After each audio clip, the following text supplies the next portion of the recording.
விஜய் நகர்ல ரகுநாத்னு ஒரு கூலி வேலை செய்யறவன் இருந்தான். அவன் தினமும் கூலி வேலை செய்ய தன்னோட கிராமத்துல இருந்து ரொம்ப தூரத்துல இருக்கிற நகரத்துக்கு போவான். ரகுநாத்தோட மனைவி லக்ஷ்மி, அப்புறம் அவங்களுக்கு 2 பசங்க இருந்தாங்க, மகேஷ் அப்புறம் ஆஷா. அந்த குடும்பமே சந்தோஷமா இருந்தது. ஒரு நாள் என்ன ஆச்சுன்னா, ரகுநாத் எப்பவும் போல வேலை செய்யறதுக்காக நகரத்துக்கு போனான். அவன் ரோடு கிராஸ் பண்ணும்போது ஒரு ட்ரக் அவனை மோதி அவனுக்கு ஆக்சிடென்ட் ஆயிடுச்சு. ரகுநாத்தை ஹாஸ்பிட்டல்ல அட்மிட் பண்ண வேண்டியதாயிடுச்சு. அவனோட குடும்பமே ரொம்ப கவலையா இருந்தது. குழந்தைங்க அழுதுட்டு இருந்தாங்க. லக்ஷ்மி எல்லாருக்கும் ஆறுதல் சொல்லி சமாளிச்சிட்டு இருந்தா. இங்க பாருங்க, அப்பா குணமாயிடுவாரு. இப்படி நீங்க 2 பேரும் அழுதுகிட்டே இருந்தா அவருக்கு பிடிக்காது. அப்பாவுக்கு எப்ப குணமாகும்? சொல்லுங்க அம்மா. ரொம்ப சீக்கிரத்துல. நீங்க கவலைப்படாதீங்க, நான் எல்லாத்தையும் பாத்துக்கிறேன். பல நாள் கடந்துச்சு.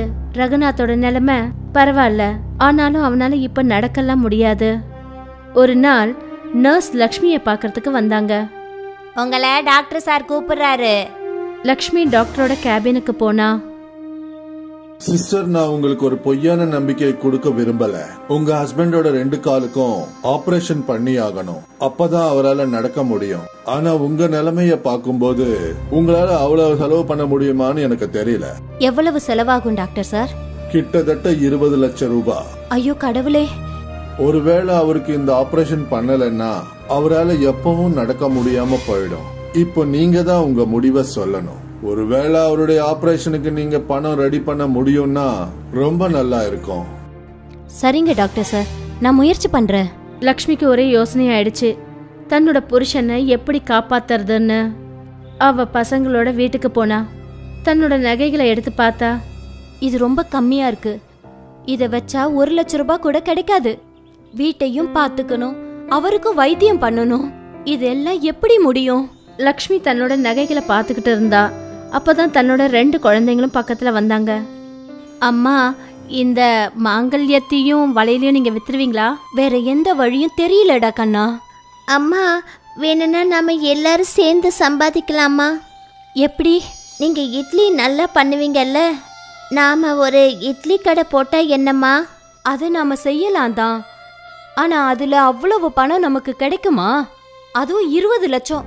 அம்மா, முயற்சி பண்ணித்தான் பாப்போமே.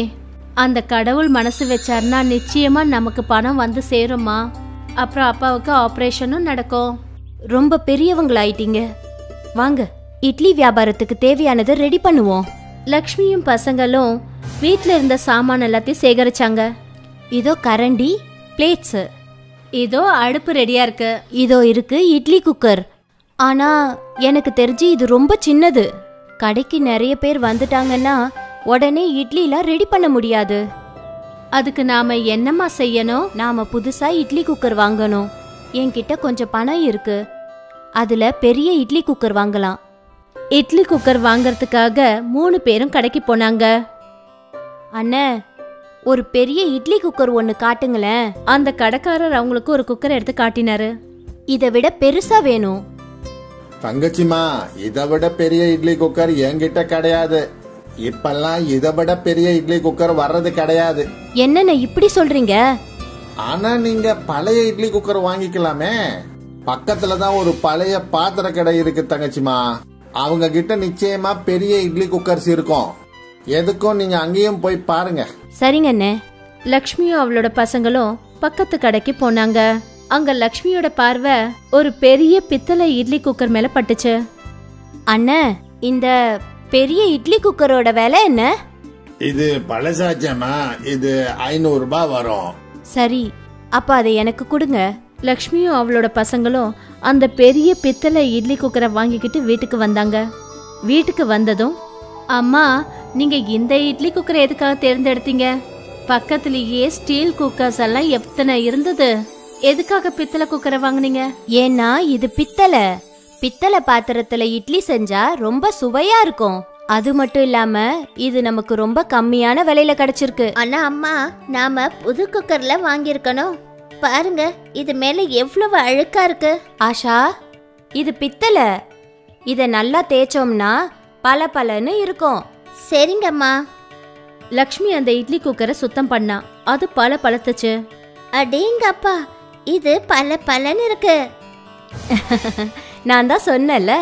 அப்புறம் ஆஷா அதுக்கு தான் சொல்லுவாங்க ஓல்ட் இஸ் கோல்டு. அம்மா இதுல இட்லி பண்ணி பார்க்கலாமா? பண்றேம்மா. லக்ஷ்மி அந்த இட்லி குக்கரோட தட்டுல இட்லி மாவை ஊத்தினா. அப்புறம் அதை கேஸ்ல வச்சா. இப்ப நாம 8 நிமிஷம் வெயிட் பண்ணோம் இல்லையாம்மா? ஆமா, கண்டிப்பா. 2 பசங்களும் இட்லி ரெடி ஆகிறதுக்காக வெயிட் பண்ணாங்க. அவங்க 2 பேரோட பார்வையும் கடிகாரத்து முள்ளு மேல தான் இருந்தது. அந்த கடிகாரத்துல 8 நிமிஷம் ஆனதும் ஆயிடுச்சு. 8 நிமிஷம் ஆயிடுச்சு. ஆ பொறுமையா இருங்க, இட்லி எடுக்கிறேன். லக்ஷ்மி அந்த குக்கரை திறந்ததுமே அந்த குக்கர்ல இருந்து ஒரு வெளிச்சம் தெரிய ஆரம்பிச்சது. வெள்ளையான மாவு எப்படி தங்க நிறத்துல மாறுச்சு? லக்ஷ்மி அந்த இட்லிய வெளியே எடுத்த உடனே அவ அப்படியே அதிர்ச்சி ஆயிட்டா. என்னது இது, இந்த இட்லி கல்லு மாதிரி ஆயிடுச்சு. கல்லு இல்ல, தங்கம். தங்க இட்லியா? லக்ஷ்மி ஒரு தங்க இட்லியை எடுத்துக்கிட்டு தங்க வியாபாரி கிட்ட போனா.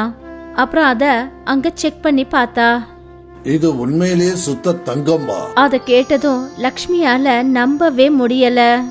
அவ வீட்டுக்கு வந்ததும் இந்த விஷயத்த தன்னோட பசங்க கிட்ட சொன்னா. அவங்க சந்தோஷத்துல குதிக்க ஆரம்பிச்சாங்க. நம்ம கிட்ட இவ்வளவு தங்க இட்லி இருக்கு. அம்மா இத வித்து நாம அப்பாவுக்கு வைத்தியம் பார்க்க முடியும்லம்மா? ஆ நம்ம கிட்ட இவ்வளவு தங்கம் இருக்கு, நம்மளால நினைச்சு கூட பார்க்க முடியாது. கொஞ்ச நாளைக்கு அப்புறம் லக்ஷ்மி 2 தங்க இட்லிய தங்க வியாபாரி கிட்ட வித்துட்டா. அப்புறம் அதுல கிடைச்ச பணத்தை வச்சு தன்னோட புருஷன் ரகுநாத்தோட காலுக்கு ஆபரேஷன் பண்ணா. ரகுநாத் மறுபடியும் நடக்க ஆரம்பிச்சான். இன்னும் 2 தங்க இட்லிய வித்து லக்ஷ்மி புது வீட்டை வாங்கினா. ரகுநாத்தும் அவனோட குடும்பமும் புது வீட்ல ரொம்ப சந்தோஷமா இருந்தாங்க. இன்னைக்கும் அந்த இட்லி குக்கர் லக்ஷ்மி கிட்ட தான் இருக்கு.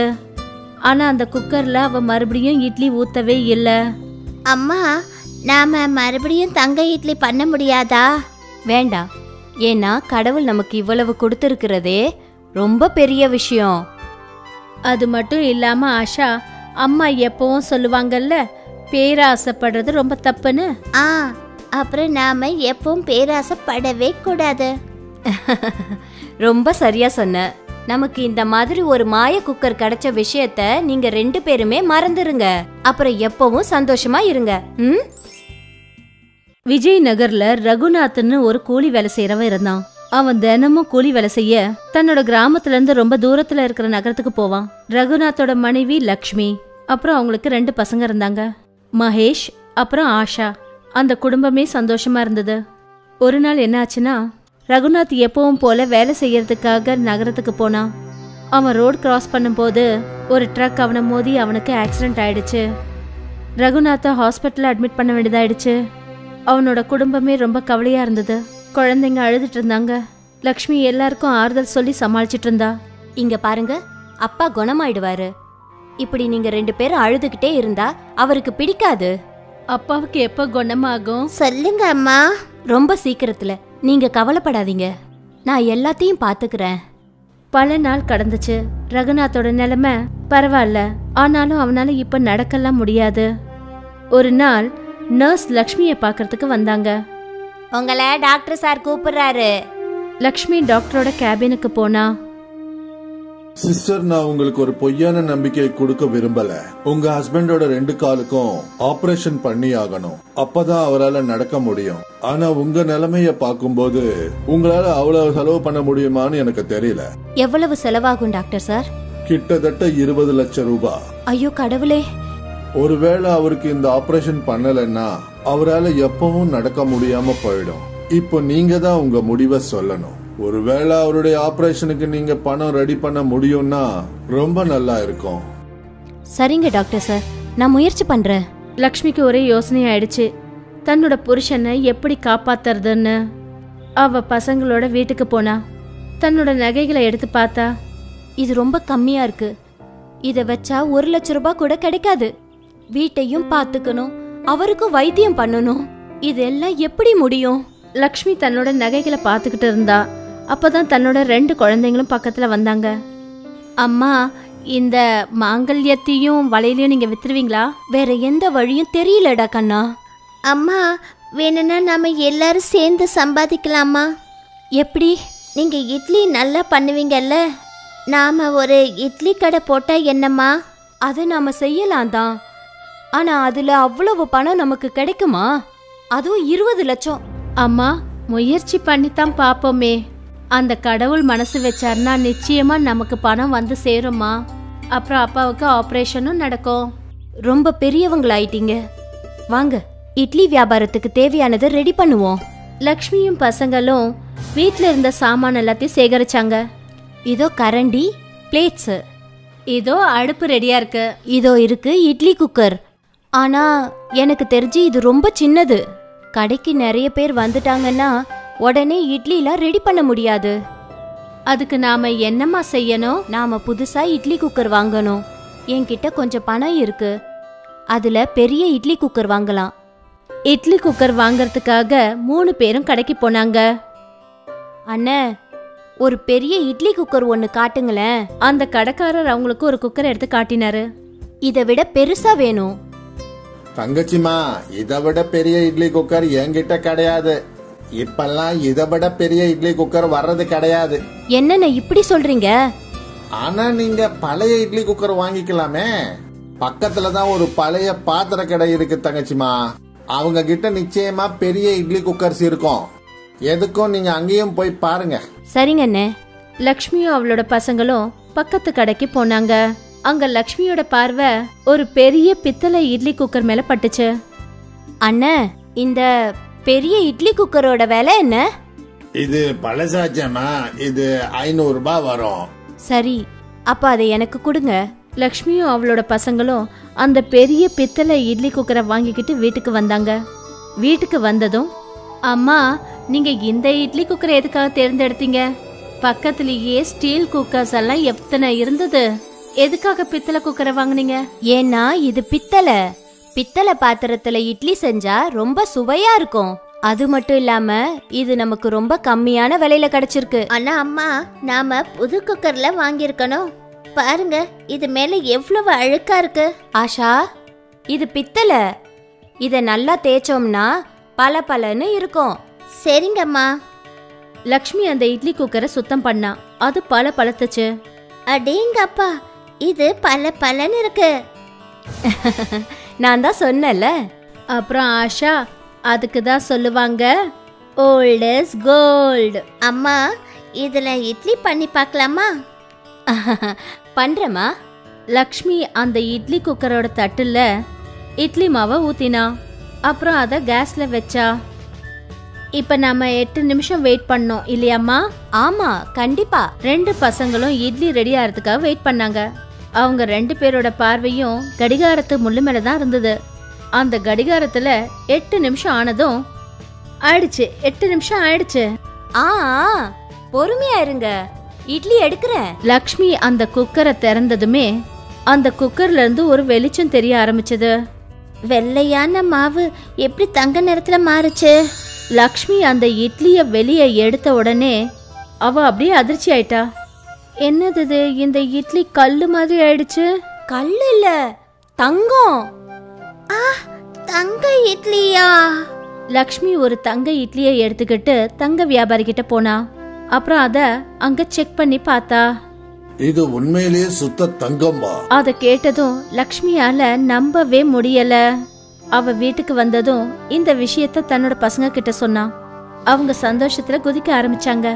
நம்ம கிட்ட இவ்வளவு தங்க இட்லி இருக்கு. அம்மா, இத வித்து நாம அப்பாவுக்கு வைத்தியம் பார்க்க முடியும்லம்மா? ஆ, நம்ம கிட்ட இவ்வளவு தங்கம் இருக்கு, நம்மளால நினைச்சு கூட பார்க்க முடியாது. கொஞ்ச நாளைக்கு அப்புறம் லக்ஷ்மி 2 தங்க இட்லிய தங்க வியாபாரி கிட்ட வித்துட்டா. அப்புறம் அதுல கிடைச்ச பணத்தை வச்சு தன்னோட புருஷன் ரகுநாத்தோட காலுக்கு ஆபரேஷன் பண்ணா. ரகுநாத் மறுபடியும் நடக்க ஆரம்பிச்சான். இன்னும் 2 தங்க இட்லிய வித்து லக்ஷ்மி புது வீட்டை வாங்கினா. ரகுநாத்தும் அவனோட குடும்பமும் புது வீட்ல ரொம்ப சந்தோஷமா இருந்தாங்க. இன்னைக்கும் அந்த இட்லி குக்கர் லக்ஷ்மி கிட்ட தான் இருக்கு. ஆனா அந்த குக்கர்ல அவ மறுபடியும் இட்லி ஊத்தவே இல்ல. அம்மா, நாம மறுபடியும் தங்க இட்லி பண்ண முடியாதா? வேண்டாம், ஏன்னா கடவுள் நமக்கு இவ்வளவு கொடுத்திருக்கிறதே ரொம்ப பெரிய விஷயம். அது மட்டும் இல்லாம ஆஷா, அம்மா எப்பவும் சொல்லுவாங்கல்ல, பேராசைப்படுறது ரொம்ப தப்புன்னு. அப்புறம் நாம எப்பவும் பேராசைப்படவே கூடாது. ரொம்ப சரியா சொன்ன. நமக்கு இந்த மாதிரி ஒரு மாய குக்கர் கிடைச்ச விஷயத்த நீங்க 2 பேருமே மறந்துருங்க. அப்புறம் எப்பவும் சந்தோஷமா இருங்க. முகேஷ் ஒரு ஏழை குடும்பத்திலிருந்து வந்த பையன். அவன் தன்னோட மனைவி பூனம் அப்புறம் பையன் சீக்குவோட வாழ்ந்துகிட்டு இருந்தான். அவன் மண் பாத்திரங்களை தயார் செஞ்சிட்டு இருப்பான். யாருமே வாங்காதப்போ இந்த மண் பாத்திரங்களை தயார் செஞ்சு என்ன பிரயோஜனம்? வாங்க வந்து சாப்பிடுங்க. ரொம்ப நேரமா வேலை செஞ்சுக்கிட்டே இருக்கீங்க. நான் ரொம்ப நேரமா வேலை பார்க்கலன்னா நாம எப்படி 3 வேளை சாப்பிட முடியும் சொல்லு? கொஞ்சம் பாத்திரம் மிச்சம் இருக்கு, அத நான் பண்ணிட்டு வரேன். அப்பா, எனக்கும் மண் பாத்திரங்களை தயார் செய்யறது கத்து கொடுங்க. இப்போ நீ ரொம்ப சின்ன பையன், நீ பெரியவன் ஆனதும் நான் உனக்கு பானைய பண்றத சொல்லித்தரேன். விடுங்க, உங்க பையனுக்கு இத கத்து கொடுக்கறதுக்கு இந்த வேலையில நீங்க என்ன பெருசா சாதிச்சிட்டீங்க? இவனை நான் நல்லா படிக்க வச்சு பெரிய ஆளாக்குவேன். ஆனா நம்மளோட பரம்பரை தொழில் இதானே, அதனால நாம இதை எப்பவுமே விடவே கூடாது. இப்படிப்பட்ட கலைய கத்துக்கிறதால என்ன பிரயோஜனம்? ஒரு பிரயோஜனமும் இல்ல. கொஞ்ச நாளாவே பூனம் முகேஷ ஏதாவது சொல்லிக்கிட்டே இருந்தா. ஆனா முகேஷ் இந்த வேலைய விடுறதுக்கு தயாராவே இல்ல. ஒரு நாள் பூனம் முகேஷ் கிட்ட இப்படி சொன்னா, இங்க இருந்து கொஞ்சம் தூரத்துல ஒரு காலேஜ் திறக்க போகுது. அங்க எந்த கடையும் இல்ல. நாம ஏன் அந்த இடத்துல ஒரு டீ கடைய ஆரம்பிக்க கூடாதுன்னு யோசிச்சுட்டு இருக்கேன். எப்படியும் இந்த மண் பாத்திரங்களால நமக்கு எந்த லாபமும் இல்ல. எதுக்கு சும்மா நேரத்தை வீணாக்கணும்? அப்புறம் வீட்டு செலவுகளுக்கு காசுதான் தேவைப்படும், மண் இல்ல. நீ எதுக்கு சும்மா நான் பண்ற பாத்திரம் பத்தி சொல்லிக்கிட்டே இருக்க? ஒரு நாள் இல்ல ஒரு நாள் இது ஃபேமஸ் ஆகும். எனக்கு இந்த வீண் பேச்ச கேட்கணும்ட்டு இல்ல. என் அண்ணன் கொஞ்சம் காசு கொடுத்துருக்கான். நீங்க அந்த காசை வச்சு காலேஜுக்கு வெளியில டீ கடைய ஆரம்பிங்க. அங்க இருக்கிற ஸ்டூடெண்ட்ஸ் கண்டிப்பா டீ குடிக்க வருவாங்க. நீ தப்பா நினைச்சிருக்க. காலேஜ் ஆகிறதுக்கு முன்னாடியே அங்க நிறைய கடை போட்டு வச்சிருக்காங்க. என்னோட கடை அங்க எப்படி ரன் ஆகும்? ஆனா பூனம் இதை எதுவுமே கண்டுக்காம முகேஷோட கையில காசு கொடுத்துட்டா. அப்புறம் அவனை மார்க்கெட்ல இருந்து பொருட்களை வாங்க அனுப்பிட்டா. முகேஷால பூனம்க்கு எதிரா எதுவுமே பேச முடியல. அதனால தேவையான பொருட்களை வாங்கி காலேஜுக்கு வெளியில டீ கடைய ஆரம்பிச்சான். ஐயோ, நான் சொன்னேன்ல அங்க நிறைய கடை இருக்குன்னு. என்னோட டீ யாருமே குடிக்க மாட்டாங்க. இன்னைக்கு வெறும் 20 டீ தான் போச்சு. வெறும் 20 டீ தான் வித்திருக்கா? இப்படி போனா வேலைக்கு ஆகாதே. இந்த வருமானம் நம்மளோட செலவுகளுக்கு கூட பத்தாது. சக்கரை விலை கூடிடுச்சு. இனி தேயிலைகளா கேட்கவே வேண்டாம். அட, அங்க எத்தனை பேர் டீ போட்டு விற்கிறாங்க தெரியுமா? சில பேர் காலேஜுக்கு உள்ளேயே எடுத்துட்டு போறாங்க. ஜனங்க தான் முடிவெடுக்கணும் எந்த மாதிரி டீ சாப்பிடணும், எந்த மாதிரி டீ குடிக்கணும், நாம யாருக்கிட்ட டீ குடிக்கணும்னு. என்னோட டீயை யாரும் வாங்க மாட்டாங்க. அப்படி இருந்தாலும் டீ கடையிலே நான் உக்காரணுமா? நான் நல்லபடியா பானைய பண்ற தொழில் பண்ணிக்கிட்டே இருந்தேன். அது உனக்கு பிடிக்கலையா? அப்பா, நீங்க வந்துட்டீங்களா? எனக்கு மண் பாத்திரங்களை தயார் செய்யறது கத்து கொடுக்கறேன்ட்டு நீங்க போன வாரம் வாக்கு கொடுத்தீங்க, மறந்துட்டீங்களா? இரு, உனக்கு நான் சொல்லித்தரேன். முகேஷ் அந்த சக்கரத்தை எப்படி சுத்துறதுன்னு கத்து கொடுத்துட்டு இருந்தான். சீக்கு தன்னோட சின்ன கைகளால பாத்திரங்களை தயார் செய்ய முயற்சி செஞ்சுட்டு இருந்தான். முகேஷ் சீக்குக்கு கத்து கொடுத்துட்டு அடுத்த நாள் டீ கடைக்கு போனான். அவன் தன்னோட டீ கடையில கஸ்டமர்ஸ்க்காக காத்துக்கிட்டு இருக்கும் போது அப்பதான் சீக்கு ஓடிக்கிட்டே முகேஷ் கிட்ட வந்தான். அப்பா, நான் என்ன செஞ்சிருக்கேன்னு பாருங்க. அட, இட்லி மாதிரி கப்பு பண்ணி வச்சிருக்க. நான் உனக்கு நல்லபடியா கப்பு பண்றதுக்கு சொல்லி தந்தல, நீ என்ன பண்ணி வச்சிருக்க? அப்பா, என்னால இததான் செய்ய முடிஞ்சது. பரவாயில்லப்பா, இன்னொரு வாட்டி நீ ட்ரை பண்ணு. நல்ல கப் பண்ணலாம். அதுக்கப்புறம் நல்லா பானைய பண்றது கூட நீ கத்துப்ப. சின்ன விஷயத்துல தான் நாம ஆரம்பிக்கணும். சீக்கு இட்லி மாதிரி இருக்கிற அந்த கப்பை டீ கடையிலேயே வச்சுட்டு வீட்டுக்கு போயிட்டான். அப்பதான் ஒரு ஆளு டீ குடிக்கிறதுக்கு வந்தான். அட அண்ணா, ஒரு கப்பு டீ கொடுங்க, அதுக்கப்புறம் மண் டம்ளர்ல அதை கொடுங்க. அட அண்ணா, என்கிட்ட மண்ணு டம்ளர் இல்லைண்ணே, அதுக்கு பதிலாக டிஸ்போசல் தான் இருக்கு, அதுல தான் டீ போட்டுக்கிட்டே இருக்கேன். அட, எதுக்கு போய் சொல்லிக்கிட்டே இருக்க? இங்க இருக்குல்ல. அட, அது என்னோட பையன் பண்ணது. அட, பார்க்கறதுக்கு இது ரொம்ப நல்லா இருக்கு, அப்படியே இட்லி மாதிரி. எனக்கு இந்த கப்லயே டீ போட்டு கொடு. கஸ்டமர் இப்படி அடம் பிடிச்சதால முகேஷ் அந்த இட்லி மாதிரி இருக்கிற கப்லயே டீ கொடுத்தான். அந்த கஸ்டமருக்கு இட்லி கப்ல இருந்து குடிச்ச டீ ரொம்பவே பிடிச்சு போச்சு. அவன் காலேஜ்ல இருக்கிறவங்க எல்லார்கிட்டையும் சொல்லிட்டான். எல்லாரும் அந்த இட்லி கப்லயே டீ குடிக்கணும்ட்டு ஆசைப்பட்டு வந்தாங்க. அட பூனம், இன்னைக்கு ரொம்ப அற்புதம் நடந்திருக்கு. சீக்கு பண்ண அந்த இட்லி கப்பில் தான் எல்லாருமே டீ குடிக்கிறதுக்கு விரும்புகிறாங்க. நான் நைட்டெல்லாம் அந்த இட்லி கப்பை பண்ணி அதுலேயே எல்லாருக்கும் டீ கொடுக்குறேன். இதனால என்னோட வியாபாரம் நல்லபடியாக நடக்கும். அட, இட்லி டீயா? அதுக்கு ஒரு தனி ருசியே இருக்கும் போலயே. சீக்கு, நீ அற்புதம் பண்ணிட்டேன்.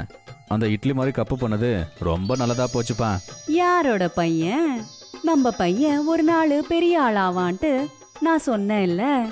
பாத்தீங்களா, உங்க டீ வியாபாரத்துல அவன் எவ்வளவு உதவி செஞ்சிருக்கான். எல்லாருமே அந்த இட்லி கப்பில் டீ குடிக்கும்போது அவங்களுக்கு ரொம்ப பிடிச்சி போய் குடிக்கிறாங்க. எங்களுக்கும் அந்த இட்லி டீயை கொடுங்களேன். பூனம் அந்த இட்லி கப்ல இருந்து டீயை குடிச்சதுமே அவளுக்கு அந்த ருசி ரொம்பவே வித்தியாசமா பட்டது. அவ ரொம்பவே சந்தோஷப்பட்டு இப்படி சொன்னா, நீங்க ஏற்கனவே ரொம்ப நல்லா டீ போடுவீங்க.